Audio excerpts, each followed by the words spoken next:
अगर आपको समझना है कि सरकारें कैसे बनती और बिगड़ती हैं, तो आपको चुनाव की मशीनरी को समझना होगा।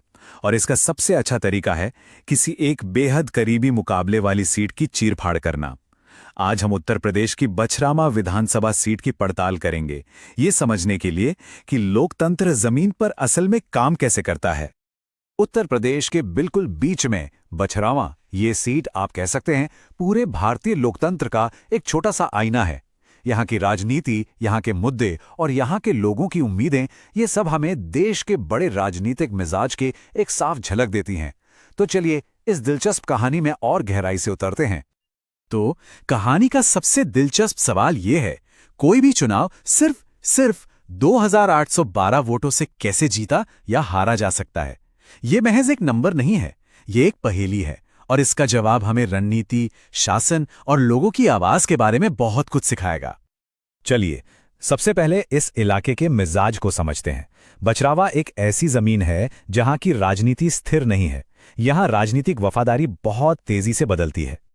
तो बछरावा की पहचान क्या है? देखिए, ये एक एससी यानी अनुसूचित जाति के लिए आरक्षित सीट है। 2022 में यहां करीब 3,37,000 वोटर थे। यहाँ की अर्थव्यवस्था का आधार खेतीबाड़ी है, तो जाहिर है किसान और खेत मजदूरों के मुद्दे ही राजनीति के केंद्र में रहेंगे। और यहाँ का सामाजिक समीकरण भी बहुत दिलचस्प है। लगभग 25% दलित, 12% मुस्लिम और अन्य पिछड़ा वर्ग, जिसमें यादव समुदाय एक अहम भूमिका निभाता है। अब जरा आंकड़ों की दुनिया में चलते हैं, और ये सिर्फ नंबर नहीं है, ये जनादेश की हल्की हल्की आहटें हैं जो हमें बहुत कुछ बताती हैं। एक जनादेश की फुसफुसाहट सिर्फ 1.34%, 1.34%। जरा सोचिए इस नंबर के बारे में। ये 2022 की जीत का फासला था। मतलब एक उम्मीदवार की महीनों की मेहनत, पूरी की पूरी रणनीति, सब कुछ इसी एक छोटे से आंकड़े पर आकर टिक गया। ये दिखाता है कि हर एक वोट की कीमत क्या होती है। और यह नतीजा इतना करीबी क्यों था? क्योंकि ये कोई एक तरफा लहर नहीं थी। देखिए, ये एक बहुत ही कड़ा त्रिकोणीय मुकाबला था। समाजवादी पार्टी को मिले 31.38% वोट, तो वहीं अपना दल सोनेलाल भी ज्यादा पीछे नहीं था, 30.04% पर। और तो और कांग्रेस ने भी 27.13% वोट लेकर इस मुकाबले को और भी ज्यादा दिलचस्प बना दिया। जब वोट इस तरह बढ़ते हैं तो जीत हार का अंतर बहुत मामूली रह जाता है। अब थोड़ा पीछे चलते हैं, इतिहास देखते हैं। यहां का पैटर्न बहुत साफ है। 2002 से आज तक कोई भी पार्टी लगातार 2 बार ये सीट नहीं जीत पाई है। कभी सपा, कभी बीजेपी, तो कभी कांग्रेस। सत्ता हर 5 साल में हाथ बदलती रही है। ये अस्थिरता ही बछरावा की राजनीति का असली चरित्र है। तो ये क्या बताता है? ये बताता है कि बछरावा में राजनीतिक वफादारी किसी पुराने गहरी जड़ों वाले पेड़ की तरह नहीं है। नहीं, ये तो एक मौसमी फसल जैसी है। हर चुनाव में जमीन की नमी, हवा का रुख सब बदल जाता है, और उसी के साथ बदल जाती है फसल, मतलब वोटर का मन। अच्छा, आंकड़ों से हटकर अब उन लोगों की बात करते हैं जिनकी वजह से ये आंकड़े बनते हैं, यानी वोटर की आवाज। उनकी जरूरतें क्या हैं, उनकी शिकायतें क्या हैं? बछरावा का जो सामाजिक ताना बाना है ना, वो यहाँ की राजनीति की चाबी है। आप देखिए, लगभग 1/4 आबादी अनुसूचित जातियों की है, करीब 12% मुस्लिम समुदाय से हैं और एक बहुत बड़ा हिस्सा ओबीसी समुदायों का है।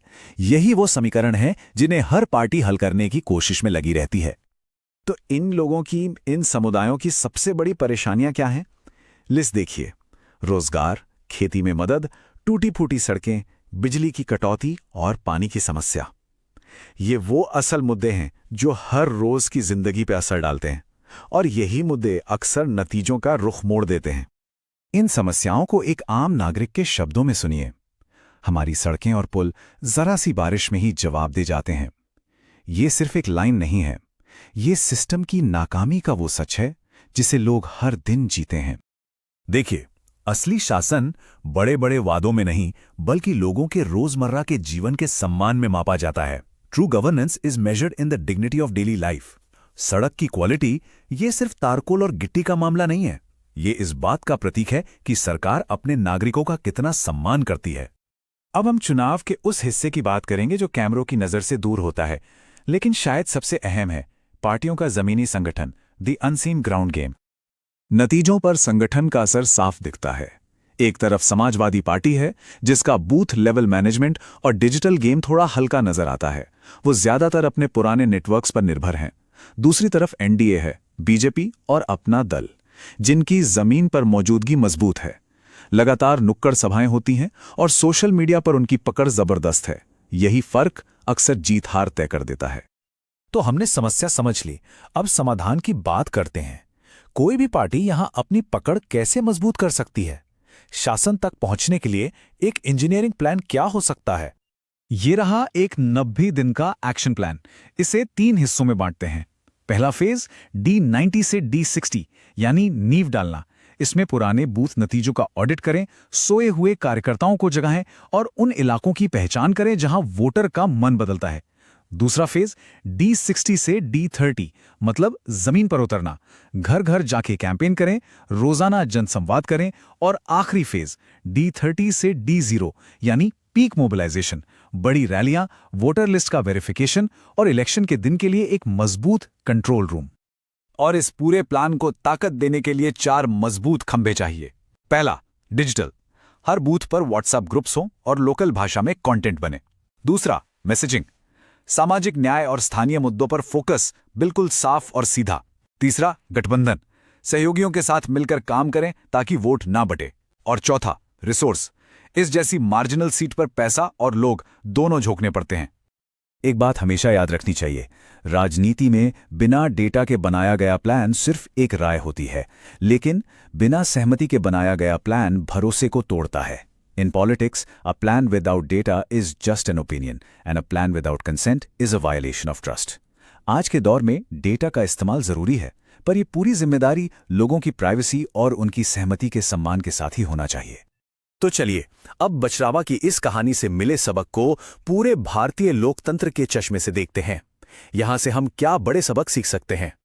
सबसे बड़ा और साफ सबक, चुनाव सिर्फ हवा में यानी टीवी और सोशल मीडिया पर नहीं जीते जाते।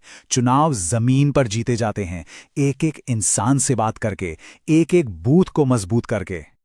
तो अंत में मैं आपको इसी सवाल के साथ छोड़ता हूं कि आज के इस डिजिटल शोर के जमाने में क्या सत्ता तक पहुंचने का रास्ता आज भी चुनाव से ठीक एक रात पहले गली गली में कार्यकर्ताओं की पैदल गश्त से ही शुरू होता है? अगर आप एक जन केंद्रित नेता बनना चाहते हैं और अपने निर्वाचन क्षेत्र को ऊपर उठाना चाहते हैं तो blueprintstrategies.ai से mgr@blueprintstrategies.ai पर संपर्क करें या 08042041602 पर कॉल करें। Purpose beyond politics.